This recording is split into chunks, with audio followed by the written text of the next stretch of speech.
오늘의 말씀은 가장 외로운 고독의 한복판에서 서 계신 우리 예수님을 우리가 함께 보도록 하겠습니다. 누가복음 23장 1절로 19절입니다. 오늘 우리는 인생에서 가장 억울하고 외로운 순간을 지나고 계시는 우리 예수님의 삶을 통해서 우리 또한 힘든 삶 속에서 위로를 받기를 원해요. 왜? 예수님을 닮아가야 되는 사람이기 때문에 예수님의 삶이 힘들었다면 우리 또한 힘듦을 우리는 막을 수는 없죠. 본문 속 예수님은 빌라도의 법정, 또 헤롯에게 조롱을 당하시고 성난 군중들 사이에서 철저히 혼자가 되십니다. 죄가 없으신 분이 죄인 취급을 받고 우리에게 영원한 생명을 주시러 오신 분이 죄인으로 처형을 당하는 그런 대상이 됩니다. 우리의 삶도 때로는 이와 같이 힘들 때가 있어요. 진심이 오해가 되고요. 성실함이 부정을 당하고 누군가에게는 비난 앞에서 무기력하게 서 있게 될 때가 있습니다. 그래서 오늘 이 설교를 통해서 그 고독한 한복판에서 계신 예수님 어떻게 우리를 붙들고 계시는지를 이렇게 확인하는 시간이 되기를 소망합니다. 첫 번째 주제는 억울한 오해 앞에 서 계신 예수님입니다. 누가복음 23장 1절 그들의 온 무리가 일어나 그분을 빌라도에게 끌고 갔더라. 예수님을 붙잡은 유대 공회 사내들이는 예수님을 이미 종교적으로 신성모독죄로 적용을 합니다. 당시 로마의 지배하에 있었기 때문에 유대인들에게는 사형 집행권이 없어서 그들은 예수님을 죽이기 위해서 로마 행정관인 본디오 빌라도 총독에게 그분을 끌고 가죠. 2절 그리고 그들이 그분을 고소하기 시작하여 이르되 이 자가 이 민족을 그릇된 길로 빠뜨리고 카이사르에게 공세내는 것을 금하며 스스로 그리스도 그 왕이라 말하는 것을 우리가 보았나이다 하더라. 종교 지도자들은 빌라도가 종교적인 문제에는 관심이 없다는 것을 잘 알고 있으니까 그래서 예수님을 정치적 반역자로 몰아세우기 시작합니다. 그래서 백성을 미혹한다, 로마 황제에게 세금 바치는 걸 금한다, 자칭 왕이라고 한다, 이런 것으로 누명을 씌우고 있어요. 그래서 역시 인간은 자신의 이익을 위해서라면 진리이신 예수님, 하나님이신 예수님을 기꺼이 죽이고자 하는구나라는 것을 보게 됩니다. 그래서 우리 삶 속에서도 예수님의 말씀을 거하지 않으면 우리 또한 세상과 타협할 수밖에 없는 존재다라는 생각이 듭니다. 3절에는 이렇게 나와 있습니다. 이에 빌라도가 그분께 물어 이르되 너가 유대인들의 왕이냐 하니 그분께서 그에게 응답하여 이르시되 너가 그렇게 말하는도다 하시더라. 빌라도의 관심사는 오직 하나였습니다. 예수님이 로마 황제에게 위협이 될 만한 정치적 반란군인가 하는 점이죠. 이에 대한 예수님의 답변은 매우 간결했죠. 너가 그렇게 말하는도다. 이 답변에는 긍정적인 의미를 담고 있었지만 빌라도가 생각하는 세속적 군사적인 왕의 개념과는 결이 다름을 시사했죠. 예수님은 왕이 맞으시나 로마에 대항해 칼을 드는 왕이 아니라 진리와 하늘나라의 왕이심을 우회적으로 표현한 것이죠. 4절에는 이렇게 나와 있습니다. 그러자 빌라도가 수제사장들과 백성에게 이르되 나는 이 사람에게서 아무 잘못도 찾지 못하노라 하더라. 당대 최고의 권력을 가진 로마 총독 빌라도는 아주 노련한 정치가였습니다. 그는 예수님과 이렇게 짧은 대화 속에서 그분이 로마 체제를 뒤엎을 만한 그런 위험한 선동가가 아님을 즉각 간파를 합니다. 사법권을 가진 총독이 공식적으로 이렇게 무죄를 선언한 거예요. 이는 예수님의 죽음이 그분의 죄 때문이 아니라 사람들의 시기와 정치적 타협에 의한 것임을 성경이 분명히 기록한 것입니다. 빌라도는 예수님의 무죄를 알고 있었지만 결국 군중의 압박에 못 이겨 그 또한 타협을 하게 됩니다. 우리 삶에서도 타협이 많이 있을 수가 있어요. 예수님을 믿으면 삶이 힘들어도 견디는 것이 진리임을 알지만 우리 육신은 어떻습니까? 더 쉽고 편한 길을 찾으려고 타협하는 모순이 드러납니다. 저도 그런 것 같아요. 저는 참 제가 제일 싫은 게 또 몸 움직이는 거 아니겠습니까? 근력 운동 하는 게 너무 싫은데 또 매일 또 해야 되니까 또 건강하기 위해서 또 몸이 아프니까 궁시렁 대면서 하긴 합니다. 머리로는 이게 나를 또 이렇게 건강하게 만들어주는 하나님의 또 뜻이구나라는 거는 머리로는 알아요. 근데 몸 쓰는 것은 역시 그때 되면 또 힘드니까 하기 싫은 거예요. 그러니까 하기 싫은 일은 시간이 지나도 여전히 하기 싫구나라는 생각이 듭니다. 여러분 직장 가기 전에 맨날 가기 싫어 죽겠다 뭐 그런 마음 들지 않습니까? 일하기 싫어. 참 그런 마음 듭니다. 그럼에도 어쩔 수 없이 해야 돼요. 왜냐면 그게 우리의 의무 아닙니까? 이렇게 끝까지 견디어야 내가 해야 되는 겁니다. 견디야죠. 어쩔 수 없는 것 같습니다. 빨리 예수님 오기를 기다리는 수밖에 없죠. 5절 이에 그들이 더욱 사나워져 이르되 그가 갈릴리에서부터 시작하여 이곳까지 모든 유대인 거주지에서 두루 가르치며 백성을 선동하나이다 하더라. 이방인 총독 빌라도조차 예수님에게서 아무런 죄를 찾지 못했습니다. 세상은 예수님을 죽여야 할 죄인으로 몰아갔지만 사실 예수님은 결점 없는 보석이셨습니다. 세상은 끊임없이 우리에게 등급을 매깁니다. 성과로, 외모로, 재산으로 우리를 평가하고 때로는 너는 가치가 없어! 하고 낙인을 찍습니다. 사람들이 여러분들에게 대해서 뭐라고 이렇게 낙인을 찍던 상관하지 마시기 바랍니다. 왜냐하면 창조주이신 하나님께서 우리에게 이미 당신의 아들의 핏값으로 사셨다. 너는 귀한 존재다라고 말씀을 하신 거예요. 우리를 구원하셨다라는 것은 세상의 모든 사람은 다 예수님의 피로 산 거예요. 그러니까 그들이 믿고 안 믿고는 그들의 결정이지 하나님께서 다 귀한 존재라고 했어요. 그러니까 우리는 존재 가치가 있는 그런 사람들입니다. 많은 사람들은 이렇게 자꾸 우리는 사람이잖아요. 사람인데 우리는 자꾸 짐승을 취급을 하는 것 같아요. 아니면 짐승하고 동급시 하던가. 그래서 물론 동물도 짐승도 중요하게 성경은 중요하게 대우하라고 하지만 그래도 인간하고 동급은 아니죠. 우리는 예수님의 피로 보혈로 사신 그런 존재입니다. 그러니까 존재 가치만으로도 귀한 거예요. 그거는 우리가 뭔가를 해서 가치가 있는 게 아니라 예수님이 우리를 사셨기 때문에 우리가 가치가 있는 거죠. 우리는 세상의 기준이 아니라 하나님의 말씀인 성경의 기준으로 살아야 됩니다. 그래야지 우리가 자존감을 잃지 않을 수가 있습니다. 두 번째, 이용당하고 무시당하는 아픔을 겪는 예수님입니다. 6절로 7절 빌라도가 갈릴리라는 말을 듣고 그 사람이 갈릴리 사람인지 묻더라. 이에 그분께서 헤롯의 관할에 속한 것을 알고 곧바로 그분을 헤롯에게 보내니 그때 헤롯 자신도 예루살렘에 있더라. 당시 로마 법에는요 범죄자의 출신지 그러니까 갈릴리 사람이잖아요 예수님이. 그러니까 그러면 재판 관할 권력이 헤롯에게 있으니까 헤롯에게 보낸 거죠. 헤롯이 또 마침 또 예루살렘에 있으니까 보내기가 쉬웠겠죠. 왜 이렇게 했냐면 빌라도는 이게 지금 까다로운 종교적 분쟁이잖아요 지금. 그러니까 뭘 해도 어떻게 판단을 해도 자기에게는 별로 좋아 보이지가 않는 거예요. 그러니까 잘됐다. 갈릴리 통치자 헤롯이네 담당이. 그러니까 헤롯에게 떠넘긴 거죠. 그래서 자신의 골치 아픈 결정에서 벗어나고자 했던 거죠. 우리 또한 그렇지 않습니까? 저는요 이게 골치 아픈 일을 정말 싫습니다.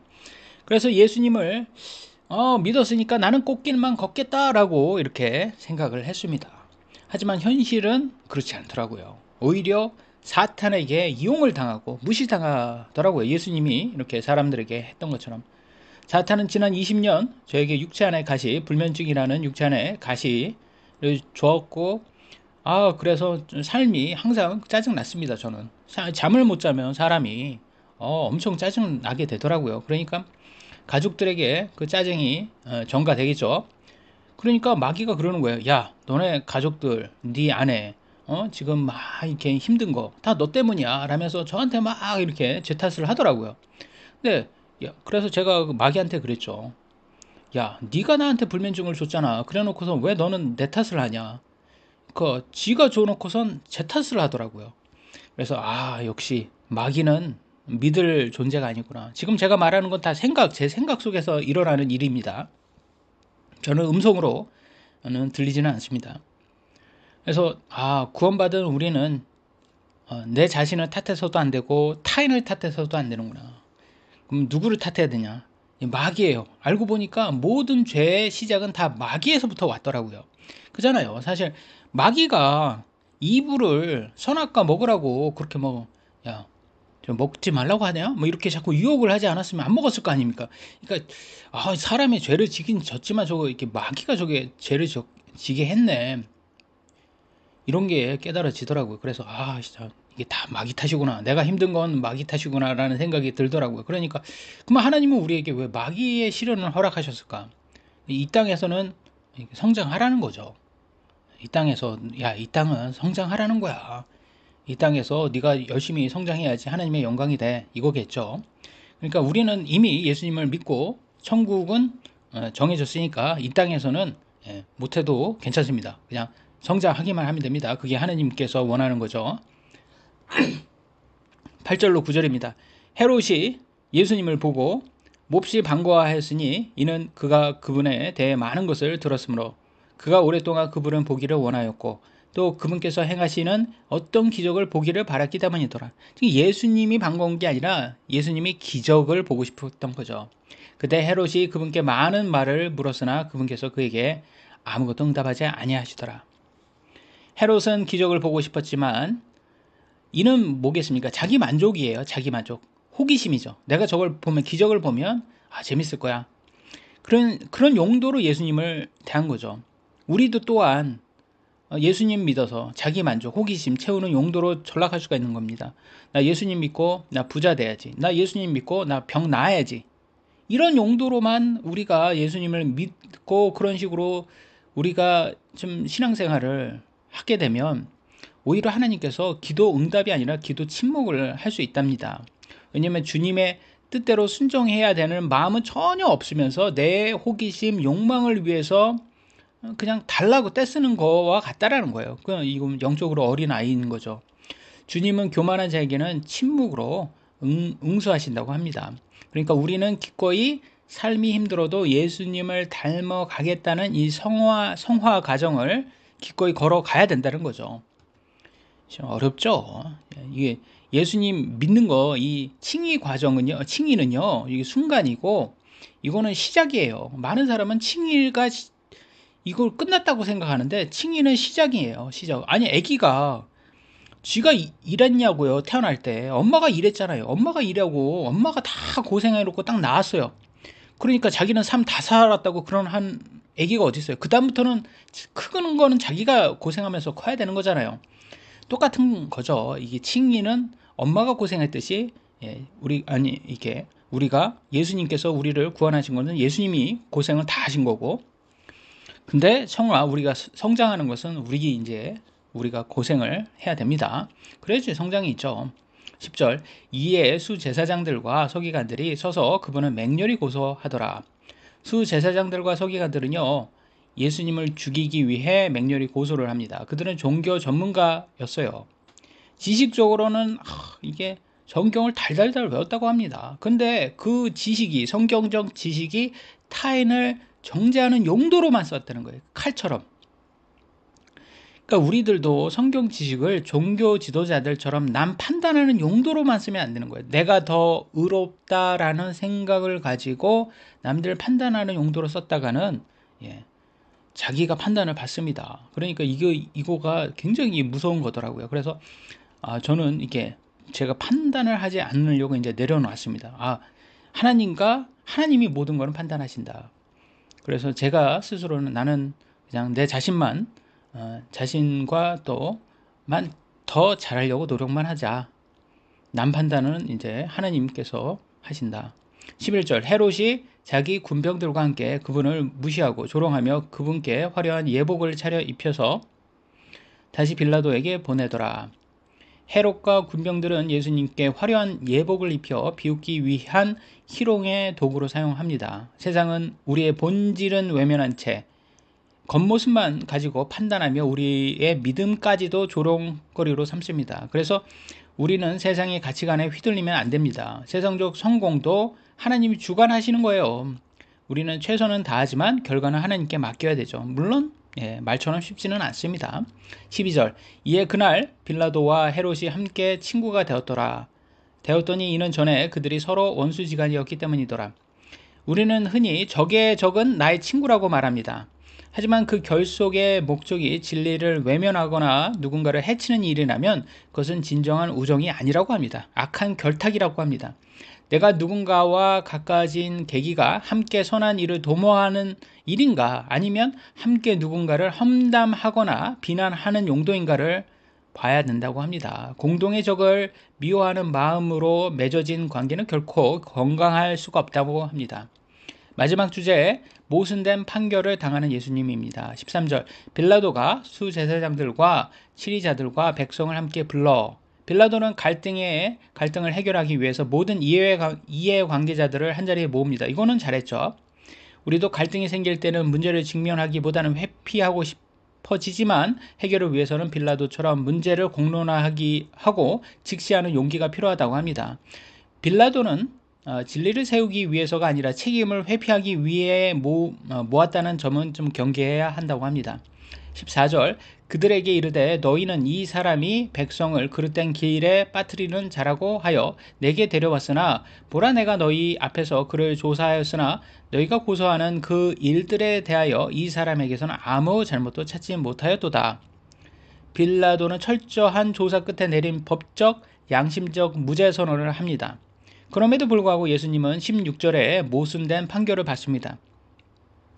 이처럼 내 잘못이 전혀 아님에도 우리는 이런 억울한 상황을 당할 수가 있어요. 예수님처럼 말이죠.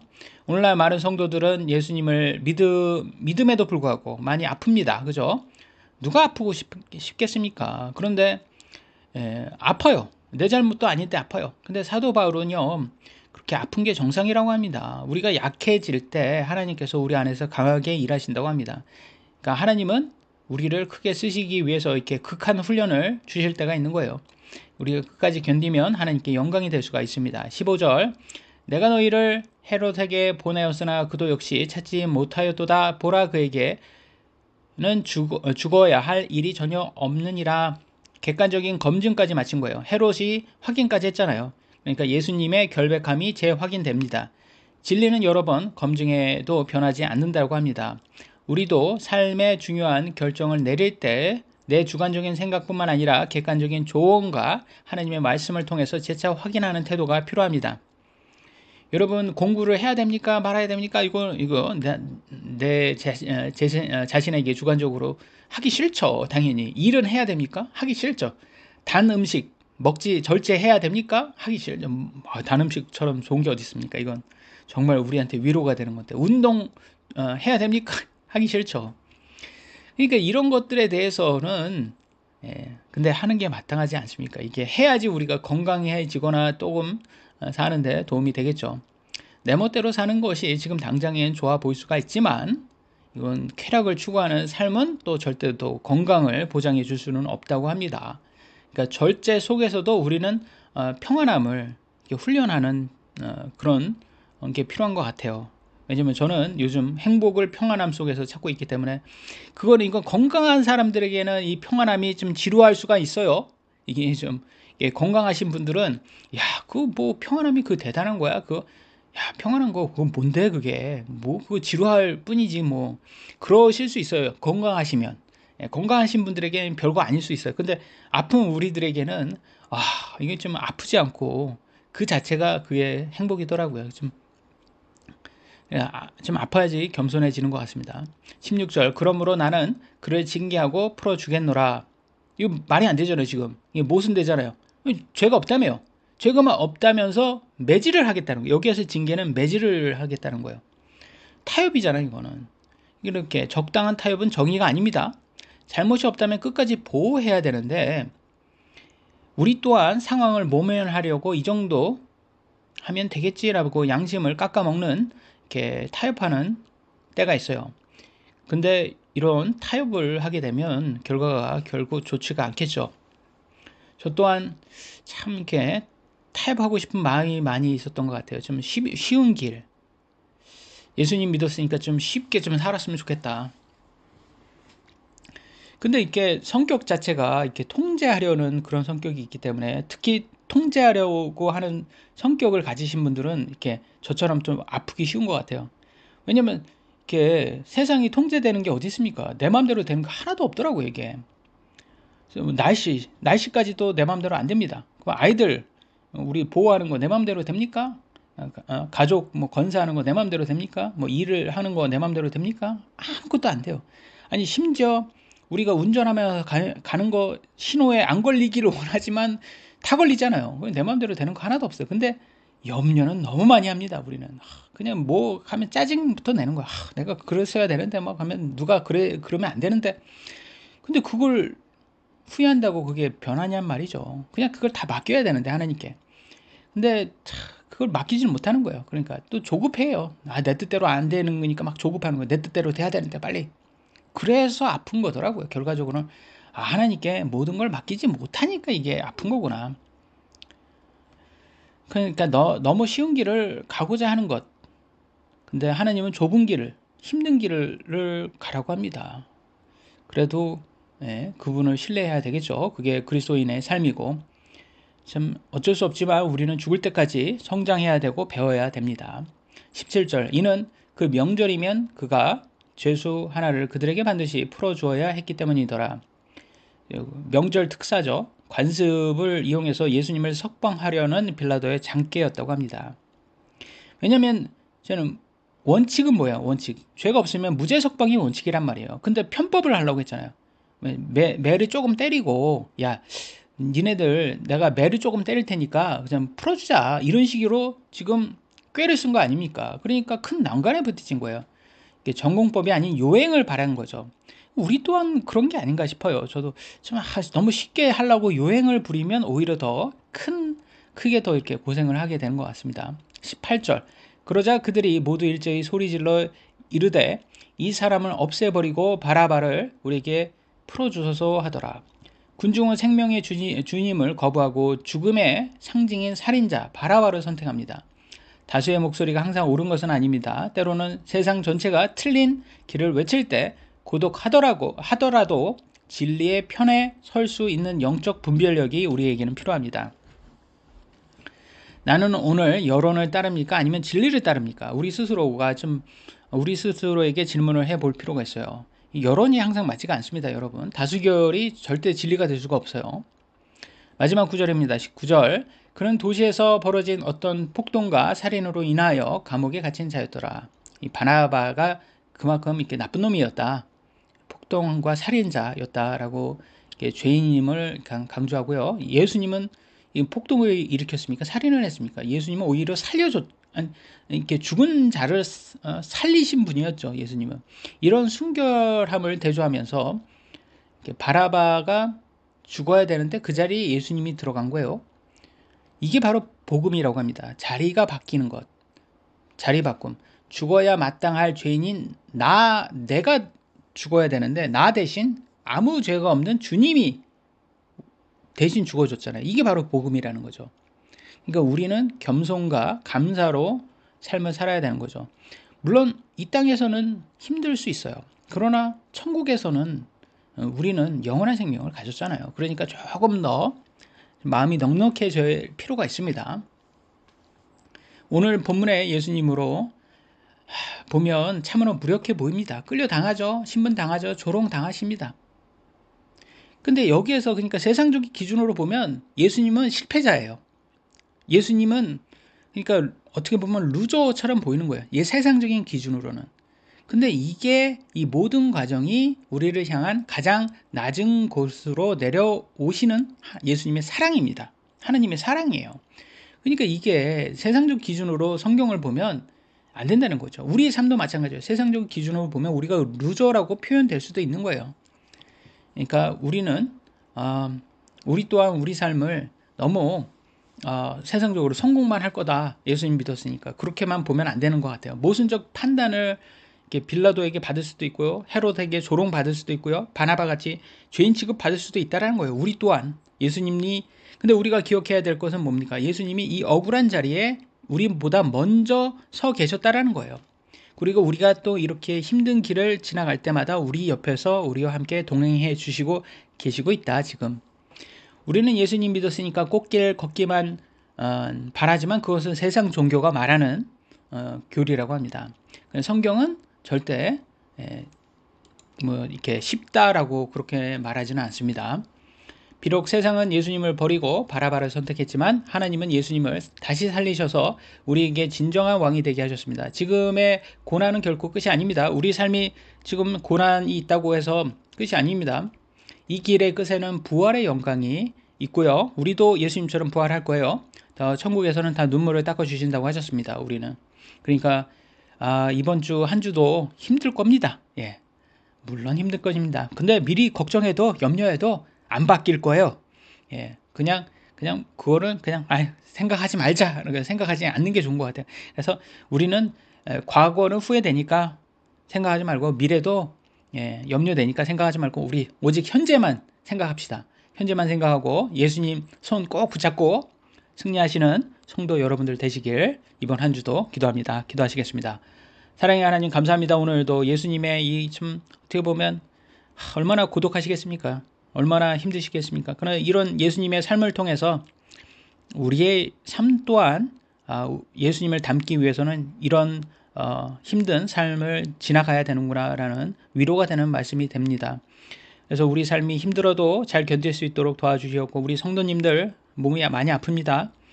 저와 같이 이렇게 아픈데 하나님께서 은혜롭게 조금씩 잘 치료해 주셔서 조금씩 우리가 조금이라도 좀 직장 생활하는 데는 피곤하지 않도록 물론 힘들겠지만 잘 견딜 수 있도록만이라도 조금 하나님께서 은혜로 베풀어 주시기 바랍니다.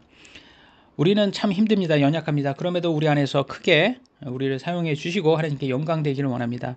하나님 감사하고 이 모든 말씀 사랑해 주 예수 그리스도의 이름으로 기도드렸습니다. 아멘.